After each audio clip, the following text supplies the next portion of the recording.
بسم اللہ الرحمن الرحیم۔ السلام علیکم دوستو، ہماری Eid Saleem, welcome to my YouTube channel Novel Orchard. کیسے ہیں آپ سب لوگ؟ تو گائز آج ہم نے ایک نیو ناول سٹارٹ کرنا ہے جو کہ ہے جی بگڑا امیرزادہ ہیرو ہے اور انوسنٹ ہیروئن پہ ہے، اس کے بعد فورسڈ میرج پہ بھی ہے یہ، اور اس کے بعد ظالم ہیرو بھی ہے تو مار پیٹ کرتا ہے۔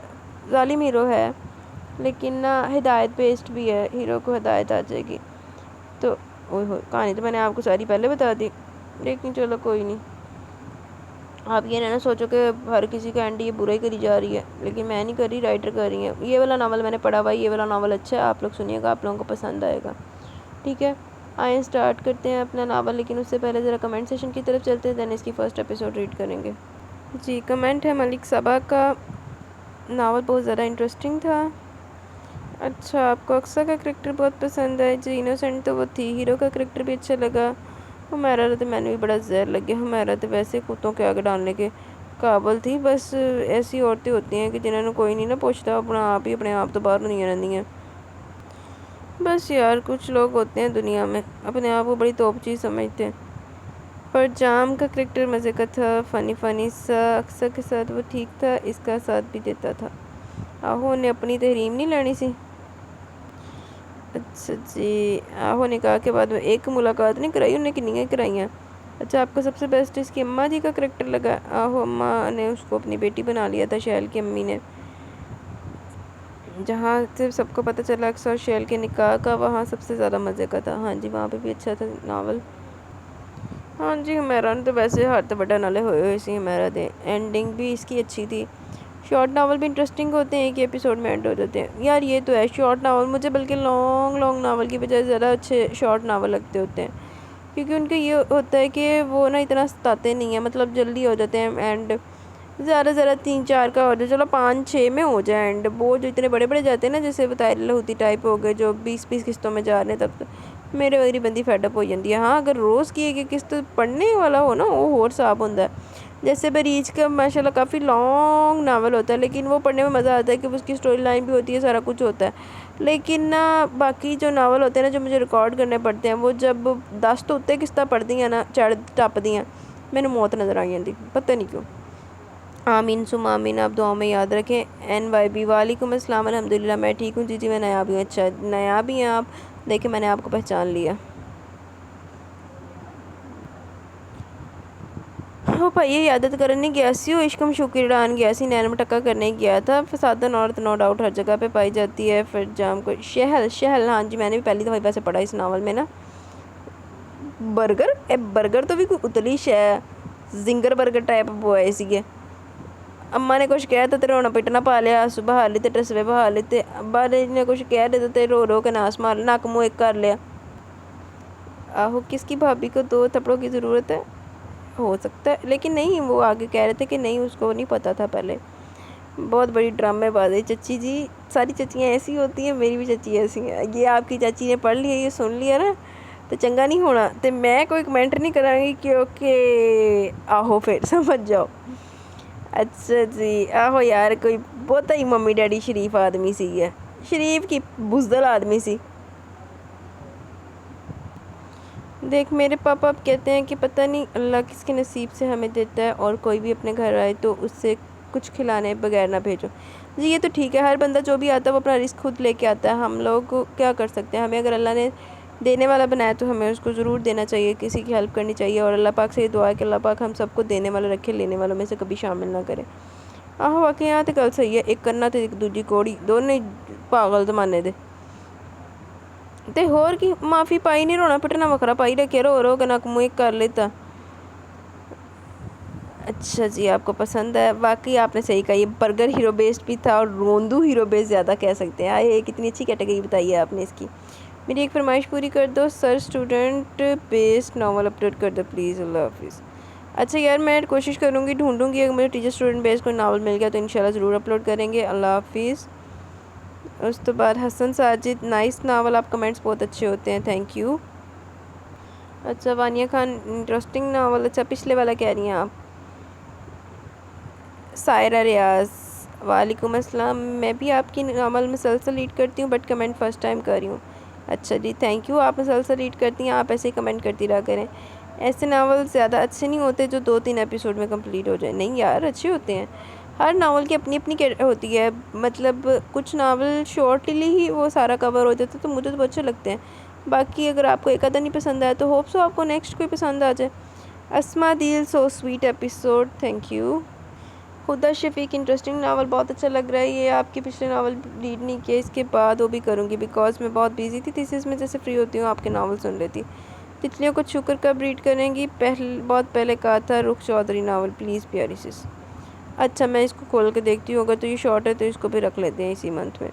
باقی یار جو فرمائشیں ہیں نا وہ بھائی کی شادی کے بعد پوری کروں گی. ابھی میں بہت زیادہ فیڈ اپ ہوئی پڑی ہوں. بس میں نا جس طرح سے یہ گزار رہی ہوں نا ٹائم، اور جس طرح سے آپ لوگوں کے لیے ناول لے کے آتی ہوں، بس میرا حوصلہ ہے. اوپر سے ایک منحوس چوہا میرے پیچھے پڑا ہوا ہے. مطلب میرے پیچھے نہیں پڑا ہوا ہے، کل میں نے آپ کو بتایا تھا شاید، وہ دندناتا پھر رہا ہے. وہ بھی ابھی بھی نہیں مر سکا. صبح پھر ٹیم پوری لگی ہوئی تھی تو اس کو مارنے کے لیے، لیکن وہ نہیں مرا. اس کے لیے بک بھی رکھی ہے، وہ پھر نہیں مرا منحوس چوہا. ہاں جی، پچھلے ناول آپ ضرور سنیے گا. اس کے بعد Wania Khan superb. Mashail Nadeem, the commentary was really funny, thank you. جی تو کمنٹ سیشن مک کے چلو ناول والے چلیے. دور تک پیچھے سیاہ تالکول کی سڑک اس وقت رات کے گھور اندھیرے میں گاڑی کی تیز روشنیوں سے اور زیادہ سیاہ اور چکنی محسوس ہو رہی تھی. انتہائی ہموار سطح پر پھسلتی گاڑی کو ڈرائیو کرتے ہوئے بھی گاڑی غیر متوازن ہو رہی تھی. اس نے سر جھٹک کر اپنے دماغ اور آنکھوں پر غلبہ پانے والی نیند کو پیچھے دھکیلنا چاہا، لیکن اس میں کامیابی نہ ہوئی. کسی چیز کی تلاش میں اس کی نظر اپنے ساتھ فرنٹ سیٹ پر بکھرے آسمانی وجود سے ٹکرائی. یہ وجود 1 گھنٹہ پہلے تک اس کے لیے اہمیت توجہ رکھتا تھا، لیکن اب یہ وجود اس کے لیے ایک خالی ڈبہ، خالی بوتل یا پھر ایک استعمال شدہ ٹیشو پیپر سے زیادہ اہمیت کا حامل نہیں تھا. وہ زندگی میں صرف ایک بار کسی کو اہمیت دیتا اور پھر فوراً اس کو اس مقام سے گرا دیتا. یہ وجود یونیورسٹی میں رینک کی حسرت تھا، لیکن کسی کو لفٹ نہیں کرواتا تھا. اب اس کے لیے کھوکھلا ہو چکا تھا کیونکہ اس نے اس کی ایک بار اہمیت دی تھی اور آج اس کی اہمیت کے اس مقام سے نیچے دھکیل دیا. آج اس نے اس نسوانی وجود کو استعمال کر کے اپنی خواہش پوری کی تھی. اب اسے اس وجود سے کوئی غرض نہ تھی. اللہ کی لعنت تیرے تے. یہ فل بیڈ بوائے ٹائپ ہیرو ہے، اس لیے اسے نظر انداز کر کے اس نے اپنی مطلوبہ چیز تلاش کی جو اسے قریبی گری ہوئی نظر آ گئی. لائٹ گرین کلر کی شیشے کا ڈھکن کھول کر اس نے منہ سے لگا لیا. چند سیکنڈوں بعد بے حد کڑواہٹ کے باوجود گٹاگٹ چڑھا کر شیشے کو خالی کر کے گاڑی سے باہر پھینک دیا تھا اور گاڑی کی سپیڈ کو مزید بڑھا دیا. لیکن شہر کی حدود میں داخل ہونے تک اس کے اعصاب دوبارہ سے جواب دے گئے. اب وہ سپیڈ کم کر کے احتیاط سے ڈرائیو کر رہا تھا، مگر اس کی احتیاط پھر بھی کام نہ آئی. ایک دھماکے سے سب کچھ چکنا چور. نسوانی وجود ایک چیخ کے ساتھ ہوش میں آیا اور پھر دوبارہ سے بے ہوش ہو گیا. وہ خود بھی بے حرکت پڑا تھا. فریدون کہاں ہے؟ اب کیسا اسے ہوش آ گیا؟ مقبول ہاشمی گاڑی سے اترتے ایک ہی سانس پہ پوچھتے چلے گئے. آپ اندر تو آئیں. شارکا بیگم ساڑی کا پلو سنبھالتی ہوئی آگے بڑھی. ہاسپٹل کی طویل راہداری کی خاموشی سے عبور کرنا ان کے لیے جان لیوا ثابت ہو رہا تھا، بلکہ ان کا تو گزشتہ 15 گھنٹوں سے یہی حال تھا. وہ پچھلے 10 دنوں سے انگلینڈ میں تھے اور 15 گھنٹے پہلے ان کو فون پر فریدون ہاشمی کے ایکسیڈنٹ کی اطلاع ملی تھی اور آج وہ رات 3 بجے کی فلائٹ سے اسلام آباد واپس آ گئے تھے اور ایئرپورٹ سے سیدھی ہاسپٹل پہنچے تھے. یہاں شارکا بیگم پہلے ان کی منتظر کھڑی تھی. جمال فریدون کیسا؟ ڈاکٹر جمال کو دیکھتے مقبول ہاشمی کی بے قراری بڑھ گئی. دعا کرو وہ ہوش میں آ جائے، اس کے سر پر بہت گہری چوٹ آئی ہے. ڈاکٹر جمال آج خلاف معمول وہاں موجود تھے. آخر فریدون ہاشمی ان کے دوست مقبول ہاشمی کا اکلوتا جگر پارا تھا اور اس وقت وہ ایمرجنسی روم میں تھا. 24 گھنٹے گزرنے کے بعد بھی ہوش میں نہیں آیا تھا. زیادہ پریشانی کی بات ہے؟ مقبول ہاشمی اپنی بوکھلاہٹ اور فکر میں عجیب بچکانا سوال کر رہے تھے. دیکھو مقبول، وہ ہوش میں آ گئے تو تمام پریشانی ٹل جائے گی. اس وقت دوا کے ساتھ ساتھ دعا کی بھی سخت ضرورت ہے. انہوں نے اپنے دوست کو تسلی دیتے ہوئے اس کا کندھا تھپکا. پھر چند سیکنڈ بعد نرس ڈاکٹر جمال کو بلا کر ساتھ لے گئی. مقبول ہاشمی بے چینی سے ٹہلنے لگے، مگر تھوڑی دیر بعد کچھ خیال آنے پر ٹھہر گئے اور ایک شارکا بیگم کے قریب ہوئے. ایک بات بتاؤ شارکا بیگم، یہ ایکسیڈنٹ ہوا کیسے؟ یہ خیال ان کو جہاز میں سفر کے دوران بھی آ چکا تھا. خاموش بیٹھی مطمئن سی شارکا بیگم اس سوال پر لہجہ بھر کو ٹھٹک گئی. جیسے ایکسیڈنٹ ہوتے ہیں ویسے ہی ہوا ہوگا. انہوں نے لاپرواہی ظاہر کرنا چاہی. میں یہ نہیں پوچھ رہا، میرا مطلب رات کے 3 بجے وہ گاڑی میں بیٹھا کہاں کا سفر کر رہا تھا؟ وہ اپنی بات پر زور دے کر بولے. وکی کے گھر اس کے بھائی کی انگیجمنٹ پارٹی تھی اور فریدون انوائٹ تھا، اس لیے دیر ہو گئی ہوگی. شارکا بیگم اپنے جواب پر قائم تھی اور مقبول ہاشمی اپنے سوال پر. ماں صدقے جائے اتنے تو مینوں نا اماں ابا دے وچ ہی بڑے کوئی اچھے تعلقات لگ رہے ہیں، لائک این آئیڈیل کپل. جس روڈ پر اس کا ایکسیڈنٹ ہوا وہ روڈ ہمارے گھر سے وکی کے گھر تک کہیں بھی نہیں آتا، اور اگر فرض کر بھی لیں کہ وکی کے گھر لیٹ ہو گیا تو پھر اس روڈ پر کیسے جا پہنچا؟ وہ شارکا بیگم کے قریب کھڑے ان کو گہری کھوجتی نگاہوں سے جانچ رہے تھے. تو پھر وہ ہوش میں آتے تو اب خود پوچھ لیجیے گا، میں کچھ نہیں جانتی. وہ بیزاری سے کہتی ہوئی کمر کے پیچھے سے پلو نکال کر آگے بڑھ گئی. لیکن مقبول ہاشمی بات کی تہ تک جانا چاہتے تھے. ڈاکٹروں نے صبح ان کو تفصیل سے آگاہ کر دیا اور تمام تفصیل جان لینے کے بعد مقبول ہاشمی غصے کی انتہا کو چھوتے ہوئے اپنی مٹھیاں پھینچ چکے تھے. ڈاکٹر جمال مقبول ہاشمی کو فوراً ہی اب سب کچھ بتا دیں گے. شارقہ بیگم کو اندازہ نہیں تھا، اس لیے کمرے میں داخل ہوتے ہوئے جان ہی نہ سکی کہ مقبول ہاشمی کس موڈ میں ہے. فریدون ہوش میں آئی یا نہیں؟ وہ کپڑے تبدیل کرنے گھر گئی تھی اور 4 گھنٹوں بعد واپس ہاسپٹل آئی تھی. مقبول ہاشمی نے گردن موڑ کر انہیں دیکھا. خیریت؟ ایسے کیوں دیکھ رہے ہیں آپ؟ فریدون ٹھیک تو ہے؟ جس کی ماں تم جیسی عورت ہو وہ کیسے ٹھیک ہو سکتا ہے؟ مقبول ہاشمی کرسی سے اٹھ کر ان کے مقابل آ گئے. کیوں، کیا ہوا؟ شارقہ بیگم کے ماتھے پر سلوٹیں تھی، لیکن اس سے کئی گنا زیادہ سلوٹیں اور غصہ مقبول ہاشمی کے چہرے پر تھا. نقش تھا. مجھ سے پوچھتے ہو کیا ہوا ہے؟ تم نے ہمیشہ اپنے اور اپنے بیٹے کے کالے کرتوتوں پر پردہ ڈالنے کی کوشش کی. تم نے ہمیشہ مجھے دھوکہ دیا، تم نے تباہ کر دیا سب کچھ. جس چیز سے میں منع کیا تھا تم نے وہی کیا اور وہی کروایا. مقبول ہاشمی کا غصہ بہت بڑھ چکا تھا. شارقہ بیگم ان کے اندازہ تخاطب پر سٹ پٹا گئی. ڈاکٹر جمال بھی ٹھٹک سے گئے. یہ آپ کیا کہہ رہے ہیں؟ آپ کو شاید جمال، میں نے اس عورت سے شادی کی رات ہی کہہ دیا تھا کہ میں تمہارے سکھ اور آرام کی خاطر اپنا سکھ اور آرام گنوا دوں گا. میں تمہیں اپنا خون پسینہ بہا کر بھی سہولتیں مہیا کروں گا، لیکن بدلے میں میرے ماں باپ کی عزت کرنا اور میری نسل کو سنوارنے کی کوشش کرنا، میری اولاد کی اچھی تربیت کرنا. میں تمہارے حق میں کوئی کوتاہی نہیں کروں گا. تم میری بات کی لاج رکھنا. مگر جمال، میں آج بھی اپنے کہے پر قائم ہوں. اور یہ عورت، اور اس نے میری بات تو کیا، میرا گھر بار داؤ پر لگا چکی ہے. اس نے میری نسل کو تباہی کے دہانے پر پہنچا دیا، برباد کر دیا سب کچھ. پہلے یہ خود میری عزت رونتی رہی اور میں سمجھتا رہا شاید یہ کبھی پشیمان ہو کر سب کچھ چھوڑ دے گی، لیکن اس نے تو بیٹے کو بھی اپنے رنگ میں رنگ ڈالا. اب وہ بھی شراب اور شباب سے کھیل رہا. اگر آج پریس کو اس بات کا پتہ چل جائے کہ فریدون کے ساتھ گاڑی میں ایک لڑکی بھی تھی اور دونوں نشے کی حالت میں، تو تم خود سوچ سکتے ہو میری پوزیشن کیا ہوگی. پہلے بیوی کلبوں میں نظر آتی رہی، اب بیٹا بھی انہی کلبوں میں دکھائی دینے لگا. میں ان دونوں کو معاف نہیں کروں گا جمال. میں اس عورت کو برباد کر دوں گا، طلاق دے دوں گا اس عورت کو. وہ کہتے کہتے یکدم تھاڑے اور جمال شیر نے سنبھالتے پریشان ہو گئے. مقبول پلیز، یہ سب باتیں گھر کی باتیں ہیں اور یہ ہسپتال ہے. کیوں اپنا تماشا بنوانا چاہتے ہو؟ اس نے تماشا بنایا مجھے، میں اس کو تباہ کر دوں گا. اس نے مجھے تباہ کیا ہے. ان کا بس چلتا تو شارقہ بیگم کو نفاست سے سوارے کے بالوں سے پکڑ کر جھنجھوڑ ڈالتے، لیکن انہیں ڈاکٹر جمال نے قابو کیا رکھا تھا. شارقہ بیگم اس عزت افزائی پر سرخ ہو چکی تھی. صحیح ہے، واقعی جونڈیاں تو پھاڑ کے نا گچی مروڑ دے اس کی پکڑ کے. سر، مسٹر فریدون ہاشمی ہوش میں آ چکے ہیں. آپ کو ڈاکٹر ظفر نے کال کیا. نرس نے دروازہ کھول کر اطلاع فراہم کی. ڈاکٹر ظفر ان سے جونیئر تھے. ڈاکٹر جمال شاہ اطلاع ملتے ہی فوراً کھڑے ہو گئے. مقبول ہاشمی بھی اٹھ گئے. این بیٹا، انکل ہاشمی کے لیے ایک کپ چائے بھجوا دو. انہوں نے کمرے سے نکلنے سے قبل نرس کو ہدایت جاری کی. جی ابھی بھجواتی ہوں. وہ پلٹ گئی. ان 4 دنوں میں وہ اتنا تو جان ہی گئی تھی کہ مقبول ہاشمی اور ڈاکٹر جمال شاہ میں کافی گہرے مراسم ہیں. اس نے فوراً ان کے لیے چائے بھجوا دی اور خود اپنے مقررہ وقت پر چلڈرن وارڈ میں ڈیوٹی پہ چلی گئی. ہائی سویٹ ہارٹ، کیا ہو رہا ہے؟ اس نے ایک بیڈ کے پاس جا کر نرمی سے کہا. بیڈ پر موجود بچہ اس کو دیکھ کر کھل اٹھا تھا. حالانکہ اس کے ہاتھ پر ڈرپ لگی ہوئی تھی، پھر بھی وہ اسے دیکھ کر سب بھول گیا تھا. میں کھیل رہا تھا اور پھر آپ آ گئی. اوہ، تو میں نے کھیل ڈسٹرب کر دیا آپ کا؟ وہ اداسی سے بولی تو بچے نے فوراً نفی میں گردن ہلائی. نہیں، میں نے یہ تو نہیں کہا تھا. اس کی بات پر مسکرا دیا، پھر اس کے بال پہ کھیرتے ہوئے اسے بہت پیار اور احتیاط سے دعا کھلائی. مینوں لگدا کہ نرس کوئی نویں آتے کوئی پرائیویٹ ہسپتال ہے. گورنمنٹ ہسپتال دی نرس آنٹیاں نوں تے دیکھ کے نا بندہ اچھا کچھ نہیں کہہ رہی میں. اب آپ یہ کھیل چھوڑ دیں، کل اکٹھے کھیلیں گے. یہ آپ کے آرام کا وقت ہے. اس نے بچے کے ہاتھ سے گیم لے کر سائڈ پر رکھ دیا اور وہ بچہ مسکرا کر اس کی ہدایت پر عمل کرتے ہوئے پلکیں موند گیا. پھر وہ دوسرے بیڈ تک آ گئے.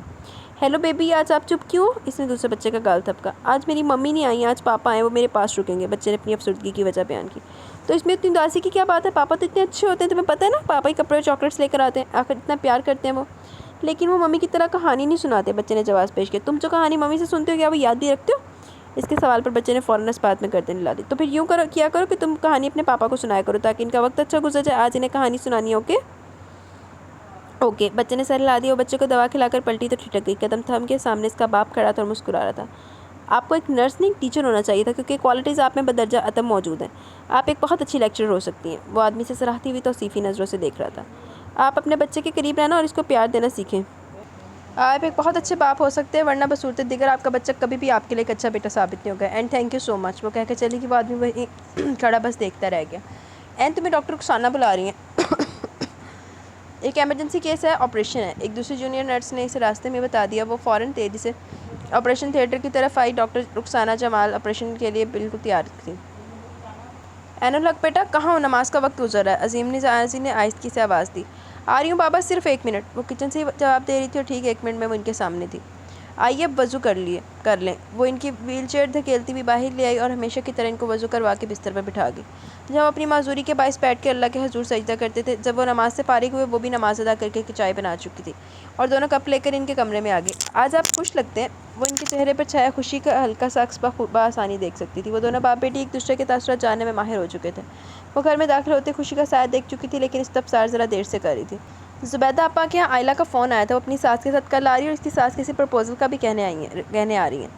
عظیم نیازی اس بات پر کیوں خوش تھے؟ عین الحق اچھی طرح جان سکتی تھی۔ بابا آپ پرپوزل کے چکر اور امیدیں دل سے نکال کیوں نہیں دیتے؟ آپ کو کافی اچھی طرح علم ہے کہ جب اس غربت کی دیوی کو ہم پہ مہربان دیکھ کر آپ کی سگی بہن پیچھے قدم ہٹا چکی تو باقی لوگ تو پھر بیگانے پر آئے ہیں، وہ ہمارا احساس کرنے کا کوئی حق اور احساس نہیں رکھتے، اور ویسے بھی میں شادی نہیں کروں گی، مجھے آپ کے پاس رہنا، آپ کی خدمت کرنی ہے۔ وہ کہہ کر ان کا ہاتھ تھام چکی تھی۔ نہیں بیٹا، اللہ تعالیٰ کچھ بھی کر سکتا ہے، جس طرح اس نے ہم پہ غربت بھیجی ہے اس طرح وہ ہم پہ بنا بتائے اپنا کرم بھی کر سکتا ہے، بیگانوں کو اپنا کر سکتا ہے، اپنا کو بیگانہ کر سکتا ہے، یہ سب اس کے اپنے اختیار میں۔ انہوں نے بیٹی کا ہاتھ تھپکا۔ میں اس بات سے انکاری کب ہوں؟ وہ بڑا غفور و رحیم ہے، وہ جو چاہے کر سکتا ہے، مگر ابھی دل کو احساس ہوتا ہے کہ ابھی ہماری آزمائش کا دورانیہ ختم نہیں ہوا، ابھی کچھ مدت اور آزمائش کے پل صراط پر سے گزرنا ہے۔ انہیں پہلے پتہ لگ گیا۔ خیر تم اللہ سے دعا کرو بہتری کرے، اور ہاں کل جلدی آ جانا اور کچھ تیاری بھی کر لینا۔ انہوں نے پھر اسے اٹھتے دیکھ کر تاکید کی تھی، اس نے مجبوراً سر ہلا کر دونوں کپ خالی کپ اٹھا لیے۔ جمال کیسا ہے؟ کافی دنوں سے آیا نہیں۔ اس طرف ڈاکٹر جمال شاہ کے بارے میں استفسار کر رہے تھے۔ پہلے کچھ مصروف تھے، کل شام ایک میٹنگ کے لیے لاہور چلے گئے، اب پتہ نہیں کب وہ واپس آئیں گے۔ اس سے کہنا تھوڑی فرصت نکال کر آ جائے، کافی دن ہو گئے اس کی صورت دیکھے۔ عظیم نیازی دل گرفتہ ہو گئے تھے۔ کیوں میری صورت میں تمہیں بھابھی نظر آتی ہے جو اس طرح افسردہ ہو کر کہہ رہے ہو؟ جمال شاہ دروازہ کھلا ہونے کی بنا پر بغیر ہٹ کے اندر آ چکے تھے۔ عین الحق چونک کر مسکرا دی اور عظیم نیازی نے دیکھ کر جی اٹھے، چہرہ چمکنے لگا۔ پگلے تجھے کیا پتہ تو میرے لیے کیا ہے؟ تو میرا کون سا اثاثہ ہے؟ عظیم نیازی اپنے سامنے بیٹھے جمال شاہ کو بہت پیار بھری نگاہوں سے دیکھ رہے تھے۔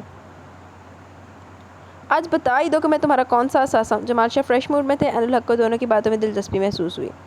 میرے دکھ بھرے درد سے پر ماضی میں کوئی بھی خوشگوار اور قیمتی اثاثہ نہیں سوائے تمہارے۔ تم میرے ماضی کا اثاثہ ہو عین الحق، میرے حال کا اثاثہ، اور تم دونوں میرے مستقبل کا اثاثہ ہو۔ یہی بات تم نہیں جانتی۔ عظیم نیازی اپنا ہاتھ پر دھرا جمال شاہ کا ہاتھ اپنے دوسرے ہاتھ سے دبا کر بولے، عین الحق بیٹا مبارک ہو، تمہارا باپ اس عمر میں فلاسفر ہو گیا۔ وہ شرارت سے بولے تو عظیم نیازی نے گھور کر دیکھا۔ وہ ہنستی ہوئی وہاں سے کھانا بنانے چلی گئی۔ اسے معلوم تھا کہ انکل جمال رات کا کھانا ان کے ساتھ کھا کر ہی جائیں گے، کیونکہ وہ چائے سے انکار کر چکے تھے۔ آہو اینو لگ گیا پتہ کہ بکڑ انکل آ گیا، ہن روٹی کھادے بغیر نہیں ہلنا نہیں۔ سر مسٹر فریدون ہاشمی میڈیسن لینے سے انکار کر چکے اور ڈرپ بھی نہیں لگانے دے رہے۔ نرس نے پرائیویٹ روم سے واپسی پہ شکایت کی۔ کیوں؟ وہ ایسا کیوں کر رہا ہے؟ ڈاکٹر جمال کو تشویش ہوئی۔ وہ اس وقت ایک آپریشن کی تیاری میں مصروف تھے، اس لیے اس کے روم میں جا کر پوچھنے کا ان کے پاس وقت نہیں تھا۔ وہ کہتے ہیں ان کو ابھی گھر جانا ہے، ان کے پیرنٹس کو بلائیں۔ نرس نے تفصیل بیان کی۔ پاگل ہے وہ سر جھٹک کر بولے، پھر پاس سے گزرتی عین الحق کو دیکھ کر بروقت کچھ خیال آنے پر روک لیا۔ پلیز تم اس پیشنٹ کو ہینڈل کرو، میڈیسن تو اس کی میڈیسن کا ٹائم ہو رہا ہے جب تک ہم فارغ ہو جاتے ہیں۔ وہ ذمہ داری سے سونپ کر آپریشن تھیٹر میں چلے گئے اور عین الحق ان کا حکم بجا لاتی پرائیویٹ روم کا راؤنڈ لگانے آ گئی۔ Good morning mister Faridoon Hashmi, وہ سائڈ کی کھڑکی کا پردہ سرکاتے ہوئے انتہائی نرمی اور آہستگی سے بولی، لیکن فریدون ہاشمی کو یہ آواز بہت الگ اور بہت خاص لگی اور اپنی سماعتوں کا وہم بھی۔ ہسپتال جیسی تکلیف سے جگہ پہ ایسی مٹھاس ممکن نہ تھی۔ کیا آپ سچ مچ سو رہی ہیں؟ محض بہانہ ہے۔ بھائی آواز بند آنکھوں کے باوجود اپنے بہت قریب محسوس کر رہا تھا، اس سے پیشتر کہ وہاں سے رخصت ہو جاتی فریدون ہاشمی نے یہ دیکھنے کے لیے حقیقتاً آواز سن رہا ہے یا فوراً آنکھیں کھول دی۔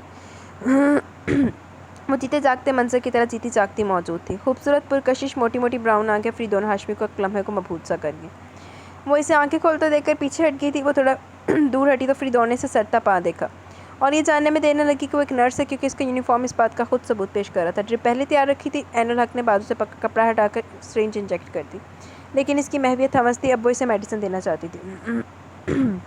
مسٹر فریدون ہاشمی میڈیسن کھا لیں پلیز، انتہائی نرم لہجے میں جیسے وہ کوئی دلکش التجا کر رہی تھی۔ خود کو مخاطب کرنے کی وجہ سے وہ ذرا سا چونک کر متوجہ اور پھر نظر اس کی گلابی ہتھیلی پر ٹھہر گئی۔ مجھے میڈیسن اچھی نہیں لگتی، بلا کر بول پڑا۔ میڈیسن ہمیں ٹھیک کرتی ہے، ہمارے درد ختم کرتی ہے، زخم مٹاتی ہے، ہمیں دوبارہ سے چلنے پھرنے کے قابل بناتی ہے، اور ہم آسانی سے کہہ دیتے ہیں میڈیسن اچھی نہیں لگتی۔ عجیب بات ہے آپ کی۔ وہ مصنوعی خفگی کا اظہار کرتی بہت مہارت سے اسے دوا کھانے لینے پر آمادہ کر رہی تھی۔ این بی بی او ایک جیتا جانگ دا جڈو جوان پائی آ، وہ چھوٹا جنا کاکا نہیں ہے جنہوں نے تم بہلا کے تے کہانیاں سنان تے آمادہ کر کے آئی سی۔ حوصلہ کر لا، ہوش دے ناخن لے لا تھوڑے جنے۔ میں گھر جانا چاہتا ہوں۔ بیڈ پر تکیوں کے سہارے پہ مشکل نیم دراز تھا۔ تو چلے جائیں، آپ کو روکا کس نے؟ اٹھے شاباش جائیں اپنے گھر۔ اس نے بہت آرام سے فریدون کے اوپر اڑائی گئی چادر کو ہٹایا تھا۔ فریدون نے چونک کر اس عجیب سی نرس کو دیکھا جس کے چہرے پر چیلنج بہت واضح نظر آ رہا تھا۔ فریدون نے اپنی کوہنی کے بل پر اٹھنے کی کوشش کی اور زور لگانے کی وجہ سے کئی خاموش درد کی ٹیسیں اٹھی۔ درد کی لہریں بے تابی سے گردش کرنے لگی، وہ ناکام ہوتے ہوئے کراہ کر رہ گیا۔ عین الحق کے چہرے پر نرمی بکھر گئی۔ کیوں لیٹ گئے؟ اٹھے کیوں نہیں؟ آپ کو تو گھر جانا ہے۔ وہ دوبارہ چادر اس کے اوپر ڈال چکی تھی اور دوا بھی اس کی طرف بڑھا چکی تھی۔ اگر آپ جلد از جلد اپنے گھر جانا چاہتے ہیں تو یہ اچھی چیز کھانی ہوگی، کیونکہ یہی اب آپ کا علاج ہے۔ اس کے بغیر آپ یوں ہی بستر پر پڑے رہیں گے اور اٹھنے کی محض کوشش کرتے رہیں گے۔ اس نے انتہائی آرام سے دوا نگل لی تھی اور پھر چند سیکنڈ بعد وہ جا چکی تھی، لیکن فریدون اسے سوچنے پر مجبور ہوا تھا، نہ جانے کیوں۔ دل دا معاملہ ہے دل پر، ہن نہ زور ہے اس دل پر۔ ایسا کوئی صاحب ہویا ادھر۔ آئلہ اور اس کے بچے سے مل کر بہت خوشی ہوئی، لیکن آئلہ کی ساس کو دیکھ کر منہ بنایا تھا۔ ایسے کیوں دیکھ رہی ہو، کیا ہوا ہے؟ آئلہ نے چھوٹی بہن کی خفگی پل میں محسوس کر لی۔ کچھ نہیں، آپ لوگ بیٹھے، میں وہیں آ رہی ہوں۔ اس نے آئلہ کو بھی بابا کے کمرے میں بھیج دیا اور پھر تھوڑی دیر بعد ٹرے لے کر وہاں چلی گئی۔ اچھا بیٹی، اب کیا کرتی ہو؟ نمیدہ بیگم آئلہ کی ساس نے بہت پیار سے انل حق سے پوچھا۔ وہی جو پہلے کرتی تھی، اس نے بھی جواب میں کوئی کسر نہ چھوڑی تھی۔ ہیں، یہ آئلہ تو کہہ رہی تھی تم وہ منحوس نوکری چھوڑنے والی اور نئی نوکری کی تلاش ہے۔ انل حق نے چونک کر آئلہ کے جھوٹ پر آئلہ کو دیکھا۔ اس دوران عظیم نیازی خاموش تماشائی بنے رہے۔ وہ نوکری کیوں منحوس ہے؟ اس نے نرسنگ جاب پہ بہت سے لوگوں کو اعتراض کرتے دیکھا اور سنا تھا، اور ہمیشہ ہی لوگوں کی ذہنیت پر غصہ آتا تھا۔ آج نمیدہ بیگم بھی اس کے غصے کو ہوا دے رہی تھی۔ ارے بیٹی، تو نادان تھوڑی ہے، تجھے خود بھی اچھی طرح علم ہے اور تو خوب جانتے کہ اس نوکری میں کیا ہوتا ہے، حرام حلال سب چلتا ہے اس میں۔ ان کی بات پر انل حق بھڑک اٹھی تھی۔ جہاں تک کسی کی سوچ ہوگی وہیں تک سوچے گا، حلال حرام اس نوکری میں نہیں، سب میں چلتا ہے، اور حرام حلال چلانے والے بھی اسی معاشرے کا حصہ ہے کہ انسان ہی دوسرے کو غلط راہ پر ڈالتا ہے۔ کرتوت زمانے والوں کے برے ہیں، جو نرس ان کی مسیحا بن کے آتی ہے اس کو ہی بری نگاہ سے دیکھتے ہیں، مسیحا کو اپنا مطلب بنا لیتے ہیں اور بعد میں اس پر لعنت بھیجتے ہیں۔ حالانکہ لعنت ان کو اپنے آپ پر بھیجنی چاہیے، جنہوں نے اس مسیحا کو اچھائی کے بجائے برائی کی نظر سے دیکھا اور بعد میں بدنام بھی کیا، اور ہم لوگ بھی سب کے ساتھ مل کر ایسا کرنے والوں میں پیش ہوتے ہیں۔ لیکن ایسا کرنے والوں کو یہ سوچ لینا چاہیے کہ ہمارے گھر میں بھی بیٹیاں ہیں۔ انل حق تلخ ہو گئی تھی سب کے آگے، اور نمیدہ بیگم چپ ہو کے رہ گئی۔ آئلہ کا رنگ متغیر ہو چکا تھا۔ عظیم نیازی الگ بے چین دکھائی دے رہے تھے۔ آپ لوگ بیٹھے، میں کھانے کا انتظام کرتی ہوں۔ وہ وہاں سے اٹھ گئی اور آئلہ کے بچے کو بھی ساتھ لے گئی۔ ان لوگوں کے درمیان کچھ دیر خاموشی چھائی رہی، پھر عظیم نیازی نے اس چپ کی زنجیر کو توڑا۔ ایاز کیسا ہے؟ وہ بھی آپ لوگوں کے ساتھ آتا تھا، ملاقات ہو جاتی اس سے؟ انہوں نے نرمی سے کہتے ہوئے ماحول کی ناگواریت کو خوشگواریت میں تبدیل کرنا چاہا۔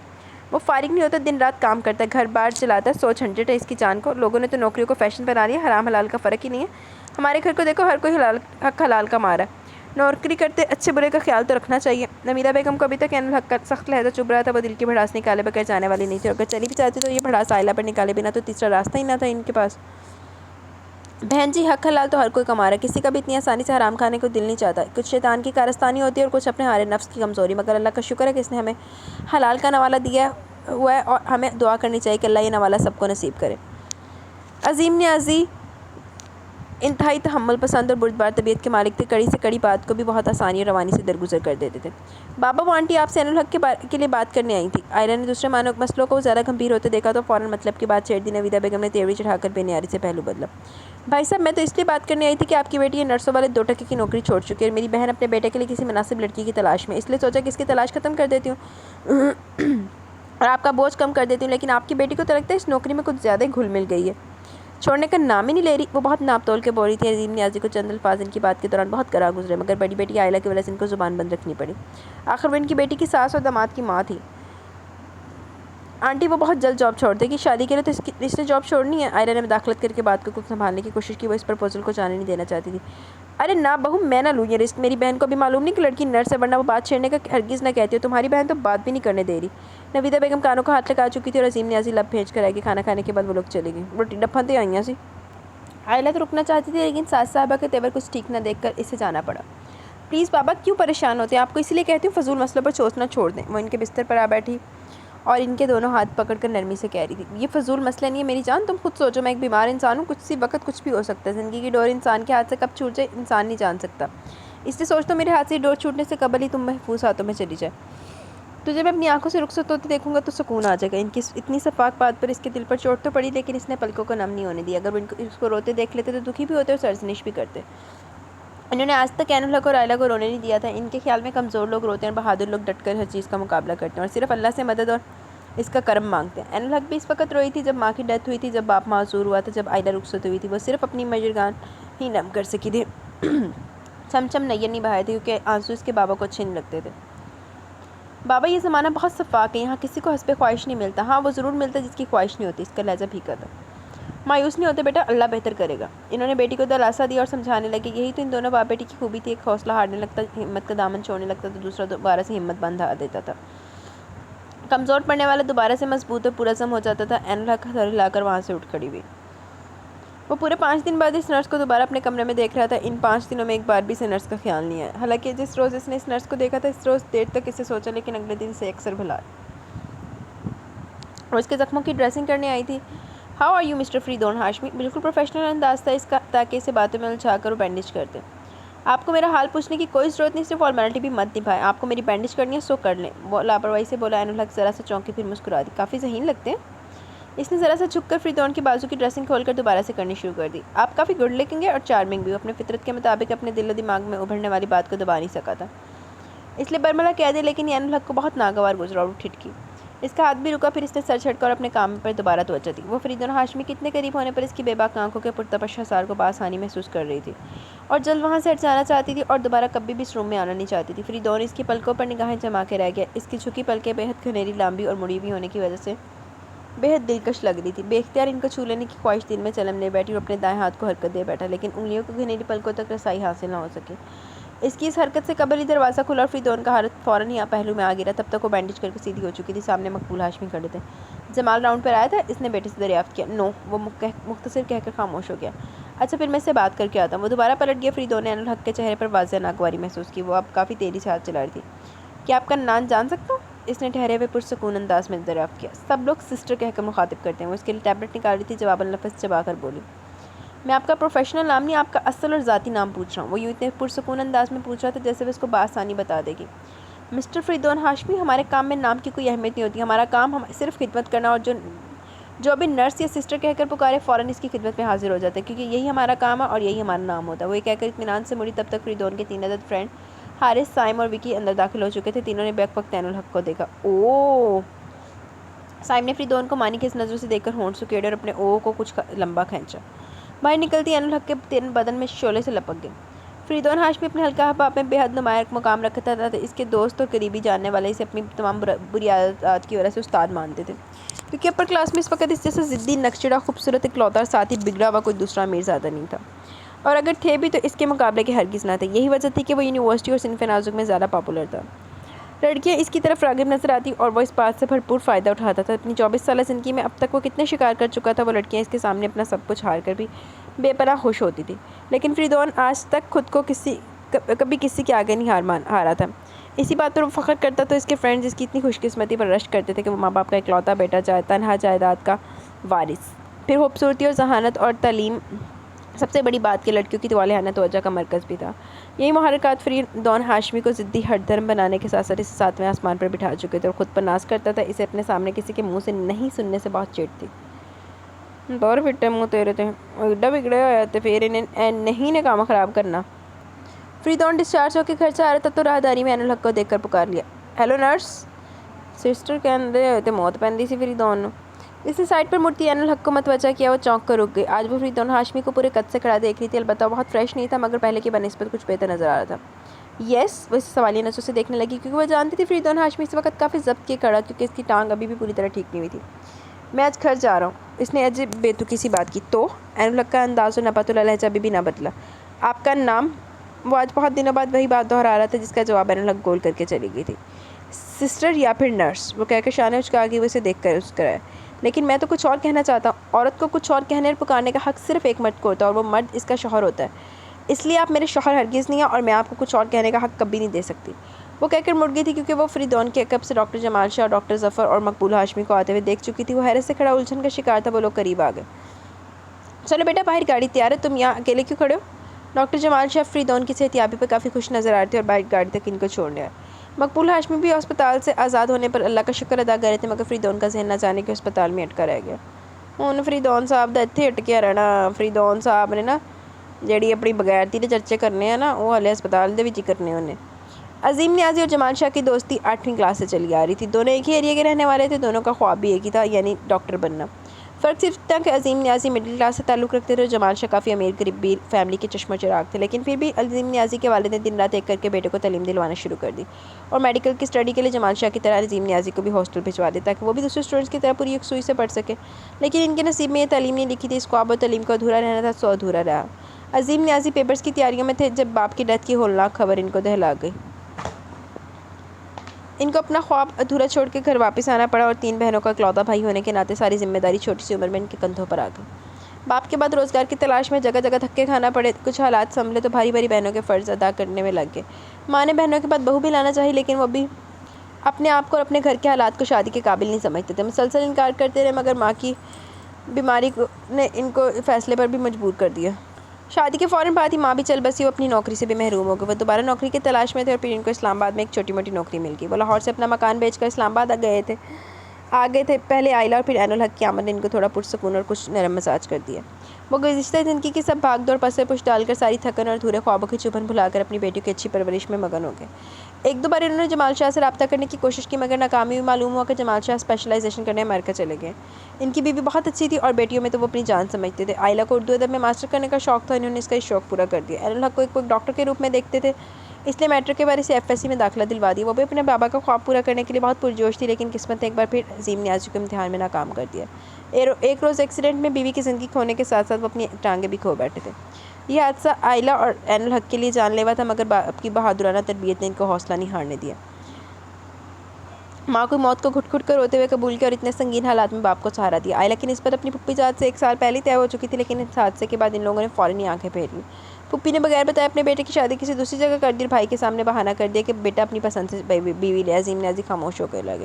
لاکھ دلانت ادھا دی پھپھی تے، اے اوہی پھپھی ہے چول عورت جندوں عظیم نیازی نے اپنے خواب ادھورے چھڑ کے تے ویاہیا سی۔ لاکھ دلانت۔ انہیں احساس ہو چکا کہ ان کی معذوری ان کی بیٹیوں کے لیے کتنی نقصان دہ ثابت ہوگی۔ اسی تفکرات میں پڑھ کر وہ اور بھی بیمار رہنے لگے۔ عائلہ قریبی پرائیویٹ اسکول میں جاب کرنے لگی، باپ کا علاج بھی کروانا شروع کر دیا۔ اور ایک روز اتفاقاً وہ لوگ ڈاکٹر جمال شاہ کے ہاسپٹل پہنچ گئے، جہاں عظیم نیازی اور جمال شاہ ایک دوسرے کو دیکھ کر حیرت سے گنگ ہو گئے۔ عظیم نیازی کے چہرے پر خوشی کا عکس چمک آ رہا تھا، جمال شاہ اپنے اتنے قریبی دوست کی حالت پر دھواں دھواں ہو چکے تھے۔ انہیں اپنی بصارتوں پر جیسے یقین نہیں آ رہا تھا۔ جمال کیا دیکھ رہے ہو؟ انہیں اپنی جگہ پر کھڑے دیکھ کر عظیم نیازی نے خود ہی بازو کر دیا اور جمال شاہ ان کے سینے سے لگ کر پھوٹ پھوٹ کر رو دیا۔ ایڈی ایموشنل سین۔ انہیں عظیم نیازی کو اس حال میں دیکھ کر بہت دکھ ہوا تھا۔ انہوں نے ہمیشہ عظیم نیازی کو ڈھونڈنے کی کوشش کی مگر ہمیشہ ناکام رہے، اور آج وہ کس مقام پہ ملے تھے جب عظیم نیازی سب کچھ ہار کے بیٹھ گئے تھے۔ انہوں نے اپنے دوست کا نئے سرے سے علاج شروع کیا۔ عائلہ اور عین الحق کے سر پر دست شفقت رکھنا، اپنے بیوی بچوں کو ان سے ملوایا۔ ان کے صرف 2 ہی بچے تھے، نومی اور زری۔ نومی 12 سال اور زری 10 سال کی تھی۔ ڈاکٹر جمال شاہ کی بیوی رخسانہ جمال بھی ڈاکٹر تھی اور اپنا کلینک چلا رہی تھی۔ وہ بھی عائلہ، عین الحق اور عظیم نیازی سے مل کر بہت خوش ہوئی۔ رفتہ رفتہ جمال شاہ نے اپنے دوست کو غیر محسوس طریقے سے مدد کرنی شروع کر دی۔ انہوں نے سب سے پہلے ایک جاننے والے کے توسط سے عائلہ کا رشتہ طے کروایا، پھر کچھ عرصے بعد اس کی شادی بھی کروا دی۔ عظیم نیازی نے جمع پونجی بیٹی کی شادی پر خرچ کر ڈالی۔ وہ جمال شاہ پر بار نہیں ڈالنا چاہتے تھے۔ عائلہ کی رخصتی کے بعد گھر چلانے کی فکر عین الحق کے کندھوں پر پڑی تھی، اور ان باپ بیٹی کا گریز دیکھتے ہوئے جمال شاہ نے عین الحق کو نرسنگ کا مشورہ دیا اور ساتھ ہی سے تعلیم جاری رکھنے کا بھی کہا۔ ہر طرف سے مجبور و بےکس ہو چکنے کے بعد عین الحق نے ان کی بات مان لی۔ پرائیویٹ BA کرنے کے ساتھ ساتھ وہ نرسنگ کرنے لگی اور اپنے ساتھ ساتھ باپ کی ذمہ داری بھی نبھانے لگی۔ اس نے اپنے باپ کی خدمت میں کوئی کسر نہ چھوڑی، اس نے بیٹی ہونے کا حق ادا کر کے دکھایا تھا۔ اور عظیم نیازی اپنی بیٹی کی اتنی چھوٹی سی عمر میں اتنی سمجھداری اور سعادت مندی پر اسے دعائیں دیتے نہ تھکتے تھے۔ اس میں صبر اور ہمت عظیم نیازی کی طرح ہی کوٹ کوٹ کے بھرے ہوئے تھے۔ عقل و فہم میں اپنے باپ کی کاپی تھی۔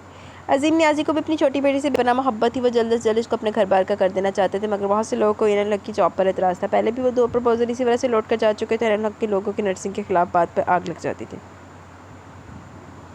یار آج کل کے معاشرے میں نہیں دیکھتے لوگ نرسنگ کو اچھے پروفیشن کے حوالے سے۔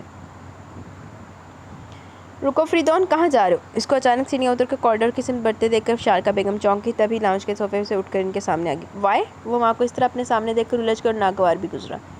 میں تم سے تمہارے آنے جانے کا نہیں پوچھ سکتی؟ وہ خفگی سے گوئی۔ وقت پہ وقت کی مداخلت میں پسند نہیں کرتا۔ وہ بھی ان کا ثبوت تھا اور وہی زبان بول رہا تھا جو وہ بچپن سے اب تک اسے سکھاتی آئی تھی۔ وہ انہیں وہیں کھڑا چھوڑ کر باہر آ چکا تھا، اپنی ریڈ سپورٹس کار ہواؤں میں اڑاتا وہ اپنے مخصوص ٹھکانے پر پہنچ چکا تھا، جہاں اس جیسے کئی اور لوگ، کئی اور چہرے بھی موجود تھے۔ ہائے فریدون، ہیلو فریدون، ارے فریدون آیا ہے۔ ایسے اور بھی بے شمار فکر اور سوالات مختلف زبانوں لوگوں نے ادا کیے، لیکن اسے کسی میں بھی دلچسپی نہ تھی۔ وہ ایک چیئر گھسیٹ کر بیٹھ چکا تھا۔ وکی اور سائم بھی اس کے پاس ہی بیٹھ گئے۔ طبیعت کیسی ہے اب تمہاری؟ وکی نے گلاس لبوں سے ہٹاتے ہوئے دریافت کیا۔ میں طبیعت ٹھیک کرنے ہی آیا ہوں، اس نے بہت ہی آرام سے کہا۔ وکی اور سائم اس کا مطلب سمجھ کر مسکرا دی۔ کیا چاہیے، دیسی یا ولائتی؟ نہیں، مجھے دونوں میں سے کچھ نہیں چاہیے، مجھے الگ چاہیے، کسی الگ سی چیز کا طلب ہے۔ اس نے عجیب سی فرمائش کی۔ وکی اور سائم الجھے الجھے دیکھنے لگے، نظروں میں استفہام تھا۔ میں ایک ایسی چیز چاہتا ہوں جو دیکھنے میں دیسی لیکن لذت میں ولائتی ہو، جس کا اثر بہت پورا سر ہو۔ فریدون کے لہجے اور انداز میں نہ جانے کیا تھا کہ اس کی شیطانی دماغ کا خیال ہے۔ اس کے شیطانی دماغ کے دوستوں نے فوراً ہی پہنچ گیا۔ یعنی اس نرس جیسا کچھ؟ ان کے استفسار پر اس نے گردن اسپات میں ہلا دی۔ او لاکھ لعنت ہے، بغیرتا دی کمپنی بغیرت تے بغیرت دی سمجھ ہوئی بغیرت نہیں ہونی۔ لیکن اس وقت تو وہ تمہیں کہیں بھی نہیں مل رہے گی۔ سائم نے گھڑی دیکھ کر کہا۔ رات کے 11 بج رہے تھے۔ وہ مجھے آج نہ ملی تو میرا دماغ اڑ جائے گا۔ مسلسل 10 گھنٹوں سے سوچ رہا ہوں، آج میری طلب صرف وہ ہے، مجھے آج وہی چاہیے۔ فریدون کا لہجہ ہٹ دھرم تھا۔ وکی نے بوتل کا ڈھکن کھول کر اسے تھما دی۔ وہ جوش میں پوری بوتل چڑھا گیا۔ ایڈریس ہے اس کا؟ نہیں۔ اس کی ڈیوٹی ٹائمنگ معلوم ہے؟ نہیں۔ اس نے تینوں سوالوں کا جواب نفی میں دیا۔ وکی اور سائم کو تھوڑا سا غصہ بھی آیا، مگر کیا کرتے، وہ ان کا لاڈلا اور فراخ دل دوست تھا، اس کے ایسے نخرے اٹھانا ان کی مجبوری اور عادت تھی۔ تو پھر اسے آج ہی حاصل کرنا کتنا مشکل کام ہے تم خود جان سکتے ہو۔ سائم کو اندازہ تھا کہ فریدون فضول ضد کر رہا ہے۔ تو میں مشکل کام کرنا چاہتا ہوں نا، وہ سختی سے بولا۔ ہائے فریدون، اتنے دنوں سے کہاں تھے تم؟ صوفیہ آ کر اس کے گلے کا ہاتھ بن گئی۔ پلیز، فریدون یکدم کھڑا ہو گیا۔ اس نے صوفیہ کو اپنے سے دور دھکیل دیا۔ او گاڈ، اتنی چڑچڑی کیوں ہو رہے ہو؟ صوفیہ کو تھوڑی سی خجالت ہوئی، پھر فریدون سے کفی کا اظہار کرنے لگی۔ اپنی حد میں رہ کر بات کرنی چاہیے، وہ سختی سے بولا۔ صوفیہ کو حیرت ہوئی، ایکسیڈنٹ سے 3 روز پہلے تک تو وہ اس کی توجہ اور نگاہوں کی مرکز تھی، اب وہ کیسا روکھا سلوک کر رہا تھا۔ اسے یقین نہیں آیا کہ اب وکی اور سائم صوفیہ کو کیا بتاتے کہ وہ ایک بار ہی اہمیت دیتا ہے، بعد میں دیکھنا پسند نہیں کرتا۔ میں تم لوگ اب باہر انتظار کر رہا ہوں۔ ایک بوتل اور اٹھاتا ہوا اس شور ہنگامے سے باہر چلا گیا، اور پھر ایک گھنٹے بعد وہ اپنے دوستوں کے ہمراہ اسپتال میں موجود تھا۔ وہ نرس کہاں ہے؟ لہجے کو مشکل لڑکھڑانے سے روک کر متوازن انداز میں سوال کیا۔ ریسیپشن پر موجود لڑکی نے فوراً اپنے سامنے موجود لڑکوں کی حالت بھانپ لی۔ کون سی نرس؟ اس لڑکی نے دریافت کیا۔ وہی جو 2 مرتبہ میری ٹریٹمنٹ کے لیے، فریدون بے ربط سا کہہ رہا تھا۔ وہ ڈپریسڈ ہوتا تو ڈرنک کرتے ہوئے نقشے کی لپیٹ میں آ جاتا، آج بھی حالت کچھ ایسی تھی۔ ان کا نام کیا؟ لڑکی نے دوبارہ پوچھا۔ میں نام نہیں جانتا، لیکن اتنا ضرور جانتا ہوں کہ اس کی آنکھیں بہت خوبصورت ہیں اور اس کی آواز… یہ کیا ہو رہا ہے؟ ڈاکٹر ظفر اتفاقاً وہاں سے گزرے تھے۔ کاؤنٹر پر موجود لڑکی کو پریشان دیکھ کر ادھر ہی آ گئے، لیکن اب فریدون ہاشمی کو دیکھ کر چونک گئے۔ فریدون، تم یہاں کیا کر رہے ہو؟ صحیح ہے، کسی نرس کے بارے میں پوچھنا چاہتے ہیں، لیکن اس نرس کو جانتے نہیں ہیں، لڑکی نے جلدی سے بتایا۔ مجھے اس کا ایڈریس چاہیے، وہ چیخ کر بولا۔ سوری مسٹر فریدون ہاشمی، ہم کسی کا ایڈریس نہیں دے سکتے۔ کیوں؟ وہ غصے میں آ گیا۔ ڈاکٹر ظفر کا انکار اسے مشتعل کرنے کو کافی تھا۔ یہ ہمارے رولز کے خلاف ہے۔ ڈاکٹر ظفر کو فریدون ہاشمی کا اس طرح نشے کی حالت میں اسپتال لا کر کسی نرس کے بارے میں معلوم کرنا سخت ناگوار گزرا، اور فریدون کو ان کا یہ انکار ان سے بھی زیادہ ناگوار گزرا۔ اس نے وہاں کافی توڑ پھوڑ کر ڈالی۔ مجبوراً ڈاکٹر جمال شاہ اور مقبول ہاشمی کو کال کرنا پڑی۔ مقبول ہاشمی متوسط طبقے سے تعلق رکھتے تھے۔ ان کی زندگی اپنے چھوٹے سے گھر اور ماں باپ سے شروع ہو کر ان پر ہی ختم ہو جاتی تھی۔ ان کے ماں باپ نے ان کو اپنی اوقات سے بڑھ کر تعلیم دلائی اور ناز و نم سے پالا۔ وہ بھی اپنے ماں باپ کے لیے بہت کچھ کرنا چاہتے تھے۔ شارکا بیگم ان کے اپنے خاندان سے تعلق رکھتی تھی، لیکن اپنے ہی جیسے مڈل کلاس گھرانے میں بیاہے جانے پر وہ خوش نہ تھی۔ ان کا یہ کیفیت پہلی نظر میں مقبول ہاشمی نے جان لی اور شادی کی رات شارکا بیگم سے ایک وعدہ کیا، ایک عہد باندھا تھا۔ شارکا، میں جان چکا ہوں کہ تمہیں زندگی میں بہت کچھ کی خواہش ہے اور تم یہ خواہش پوری کرنا چاہتی ہو، لیکن تمہیں میری زندگی میں آ کر یہ خواہش ناممکن لگ رہی ہے، مگر میں یہ کہتا ہوں کہ تم اپنی اس خواہش کو ناممکن مت سمجھو۔ انشاءاللہ میں تمہارے تمام خواہش پوری کروں گا، تمہیں ہر سہولت دوں گا، تمہیں اللہ کی ہر نعمت سے آشنا کروں گا، اور تمہارے سکھ دکھ کی خاطر اپنا سکھ دکھ گنوا دوں گا، چاہے اس کے لیے مجھے اپنا خون پسینہ کیوں نہ بہانا پڑے، لیکن اس کے بدلے میری ایک خواہش کا احترام کرنا ہے، میرے ماں باپ کی عزت کرنا ہے، ان کا خیال رکھنا ہے۔ انہوں نے میرے لیے بہت کچھ کیا ہے، اور میری آئندہ نسل کو بے راہ روی کا شکار نہیں ہونے دینا۔ میری نسل کو سنوارنے کی کوشش کرنا، کیونکہ اولاد بگڑ جائے تو ماں باپ کو بہت اذیت ہوتی ہے، اور میں یہ اذیت نہیں سہنا چاہتا۔ میری خواہش ہے کہ میری اولاد بہت اچھی، نیک اور سلجھی ہوئی ہو۔ انہوں نے اپنی دل کی خواہش شارکا بیگم کے سامنے رکھ دی، اور پھر حقیقتاً دن رات اور خون پسینہ ایک کر کے انہوں نے شارکا بیگم سے کیے گئے وعدے کی تکمیل کرنی شروع کر دی۔ جس کمپنی میں وہ پہلے کلرک پھر مینیجر کی حیثیت سے کام کرتے تھے، اب وہ اس کمپنی کے 50% کے مالک تھے۔ ماں صدقے اڈی ترقی اڈی چھیتی۔ ان کو اپنے اکلوتے بیٹے فریدون ہاشمی سے بے پناہ پیار تھا۔ اس کے اچھے مستقبل کے لیے بھی انہوں نے بہت کچھ سوچ رکھا تھا۔ رفتہ رفتہ کاروبار وسیع ہوا اور پارٹنرشپ کے اصولوں کے مطابق ان کو ملک سے باہر جانا پڑا، اور پھر زیادہ تر ان کو یورپ میں ہی رہنا پڑتا تھا۔ 2 مہینے بعد وہ پاکستان آتے تو بمشکل 4-5 دن گزار پاتے۔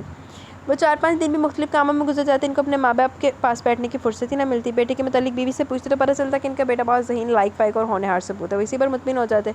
بیوی دولت کی فراوانی میں کس دھارے میں بہ رہی ہیں، یہ جاننے کی کبھی ضرورت ہی پیش نہ آئی، لیکن یکے بعد دیگرے ہونے والے ماں باپ کی موتیں ان کو اس بھاگتی دوڑتی زندگی میں 1-2 پل کے لیے ٹھہرنے پر مجبور کرتی ہیں۔ ہن پیدا جب ماں باپ ہی چلے گئے تھے، ایڈا ہی تو سی تے پہلے ہو تو خبر رہا ماں باپ دی۔ انہوں نے اپنے گھر کے نظام کا جائزہ لیا تو کہیں نہ کہیں کچھ غلط ہوتا نظر آیا۔ وہ شارکا بیگم کے سامنے اپنے سوال کا جواب مانگنے چلے آئے، لیکن ان کی دقیانوسی سوالات کو ٹال گئی، اور اکثر وہ کچھ کہنے کی کوشش ہی کرتے کہ شارکا بیگم ان کو کسی اور مسئلے میں الجھا دیتی۔ انہیں فریدون کے دوستوں اور اس کے چال چلن پر اعتراض تھا، مگر شارکا بیگم نے کبھی بھی یہ اعتراض سننے کی کوشش ہی نہ کی۔ مگر اب فریدون کا ایکسیڈنٹ اور اب رات جمال شاہ کے ہسپتال میں ہونے والا ہنگامہ ان کو مشتعل کر چکا تھا۔ ان کے صبر کا پیمانہ چھلک چکا تھا، وہ برداشت کی حدود سے نکل چکے تھے۔ میں اپنی بیوی کو طلاق دینا چاہتا ہوں۔ انہوں نے اپنے وکیل کو صبح کال کر کے بلا لیا، پھر فیصلہ سنایا۔ شارکا بیگم چکرا گئی، دن میں ان کو تارے نظر آنے لگے۔ لیکن ہاشمی صاحب، آپ ایسے کیوں؟ وکیل کی بات کاٹ کر وہ سختی سے گئے۔ جو عورت گھر اور عزت کو سنبھال نہ سکے، اس عورت کو اپنے گھر اور عزت سے خارج کر دینا چاہیے، مضبوط لہجے میں کہتے ہوئے انہوں نے ایک نفرت بھری نظر شارکا بیگم پر ڈالی۔ وہ پلٹ گئی، لیکن تھوڑی دیر بعد جمال شاہ وہاں آ چکے تھے۔ شارکا بیگم اس قابل ہی نہیں سی کہ ایڈا کتا جاتا ہے، جتھے دی سی نا وہ جتھے دی پیداوار سی اتھے ہی رہندی تے رہندی سی۔ یہ کیا پاگلوں جیسی حرکت کرے، اپنا تماشا بنوانا چاہتے ہو؟ انہوں نے وکیل صاحب کے آگے رکھے تمام کاغذات سمیٹ کر وکیل صاحب کو تھما دیے۔ مجھے اس عورت نے پاگل کیا، اس عورت نے تماشا بنوایا میرا، میں ایک سیکنڈ بھی اسے برداشت نہیں کر سکتا، میں اسے ہر قیمت پہ طلاق دوں گا۔ مقبول ہاشمی سے ضبط ماحول تھا۔ وکیل صاحب آپ جائیں پلیز، اس وقت اسے صرف آرام کی ضرورت ہے۔ جمال شاہ نے وکیل سے ماتحت کر کے انہیں بھیج دیا۔ جمال، کیوں میری برباد زندگی کو اور برباد کرنا چاہتے ہو؟ مجھے اس فیصلے سے مت روکو۔ مقبول ہاشمی نے بے بسی سے اپنا سر تھام لیا۔ اپنی زندگی تم نے خود برباد کی، اس میں بھابھی کا، فریدون کا کوئی قصور نہیں۔ ہاں تم غلط ہو، تم اس سب کے ذمہ دار ہو۔ جب انسان کسی چیز کی ضرورت کو ہوس بنا لیتا تو دوسری چیزیں اسی طرح اس کے ہاتھوں سے پھسل جاتی ہیں۔ تمہیں دولت کی ہوس ہوگی تھی، تم کمانے کے چکر میں یہ بھول گئے کہ جن کے لیے تم کما رہے ہو وہ کس حال میں ہے، اور جو کچھ تم کما رہے ہو اسے کہاں کہاں خرچ کرتے ہیں۔ تمہاری آنکھوں پر دولت کی پٹی بن چکی تھی، تمہارے دماغ میں روپیہ ہی تھا، تم اپنے آس پاس کو دیکھنا اور سوچنا بھول چکے تھے۔ جس ماں باپ کی عزت اور احترام تم اپنی بیوی سے کرانا چاہتے تھے، کہ کبھی خود تم نے اپنے ماں باپ کا خیال رکھا؟ ان کے پاس کچھ دیر کے لیے بیٹھے اور ان کا حال پوچھا؟ نہیں نا، تو پھر خود جان لو، جس ماں باپ کی تمہیں پرواہ نہیں، ان کی پرواہ تمہاری بیوی کو کیسے ہوتی؟ جس بیٹے کو تم سنوارنا چاہتے تھے، کبھی اس کے پاس جا کر اس کے روز و شب کا جائزہ لیا تم نے؟ کبھی اس کے رنگ ڈھنگ بدلنے کی کوشش کی؟ نہیں نا، تو پھر یہ تو ہونا ہی تھا۔ سب قصور تمہارا ہے، تم نے خود اپنے ماں باپ، اپنی بیوی اور اپنے بیٹے کو اپنے ہاتھوں سے کھویا۔ تم نے کمانے کی دھن میں ان سے دور کر لیا خود کو۔ اب وہ پارٹیز اور فنکشن وغیرہ میں جاتی تو تمہیں صبر کرنا چاہیے۔ تمہارا بیٹا شراب پیتا تو تمہیں خاموش ہونا چاہیے۔ تمہارے ماں باپ تمہاری تڑپ تڑپ کر اس دنیا سے چلے گئے تو تمہیں اب صرف اور صرف پچھتانا چاہیے، اور بس۔ جمال شاہ نے پل پل میں کھری کھری سنا کر مقبول ہاشمی کی عقل کے تمام در وا کر دیے۔ مقبول ہاشمی آنکھیں پھیلا کر دیکھنے لگے۔ قصور تمہارا ہے، طلاق بھابھی کو کیوں دیتے ہو؟ ان کو الزام دینے سے پہلے اپنے اندر اچھی طرح جھانک لو، اور جہاں جہاں اپنا آپ غلط لگے وہاں ضمیر کے قلم سے نشان لگاتے جاؤ، اور پھر عقل اور توبہ سے ان غلطیوں کو ہمیشہ کے لیے دور کر دو۔ ہو سکتا ہے تبدیلی گھر میں آنے لگے اور نوبت طلاق تک نہ جائے۔ اوکے، اب میں چلتا ہوں، کافی ٹائم ہو چکا، مجھے ہسپتال پہنچنا۔